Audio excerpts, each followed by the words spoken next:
Now to a 12 News exclusive.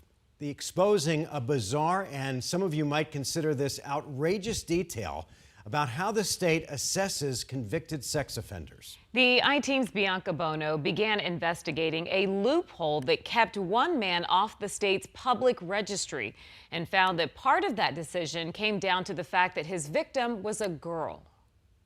In your own house, under your own roof. The pain will never go away. That breaks a person, completely breaks their soul. In 2009, Don King's ex-husband, Timothy King, molested Don's daughter.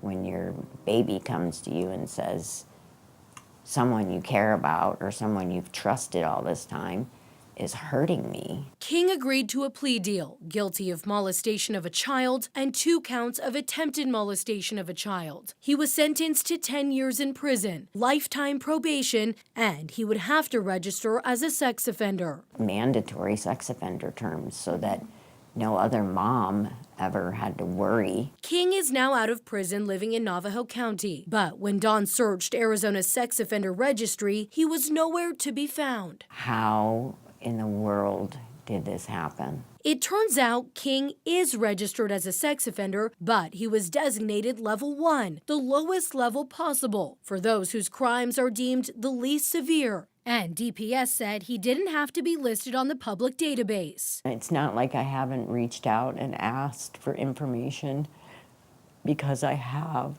multiple times. 12 News tried to get answers to Don's questions, and it wasn't easy. First, we asked Navajo County Sheriff's officials where King currently lives. They told us to talk to DPS. DPS pointed us over to the Attorney General's office, who said it wasn't their decision either. The Arizona Department of Corrections said to talk to Maricopa County, but the Maricopa County Probation Department pointed us all the way back to the Navajo County Sheriff's Department, who finally Wednesday morning told us they used this assessment tool to categorize King as level 1. The form is used across the state and looks at 19 factors to determine how likely the sex offender is to hurt someone else.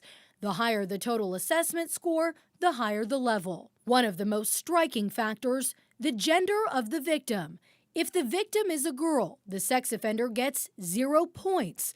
But if the victim is a boy, it's 3 points. We haven't seen King's final assessment, but we know his victim was a girl, making his risk assessment lower. That makes no sense to me as a parent or even as a woman. Timothy King, who now works as a truck driver, has applied to travel out of state without probation restrictions. 12 News spoke with his attorney over the phone and in court filings wrote, quote, King has complied with all terms, attends all classes asked of him, remains sober, has incurred no probation violations, has had no petitions to revoke filed against him. King's request to modify his probation has been denied. Dawn is relieved but concerned he will apply again, refusing to give up her fight until she gets answers. They all need to be held accountable.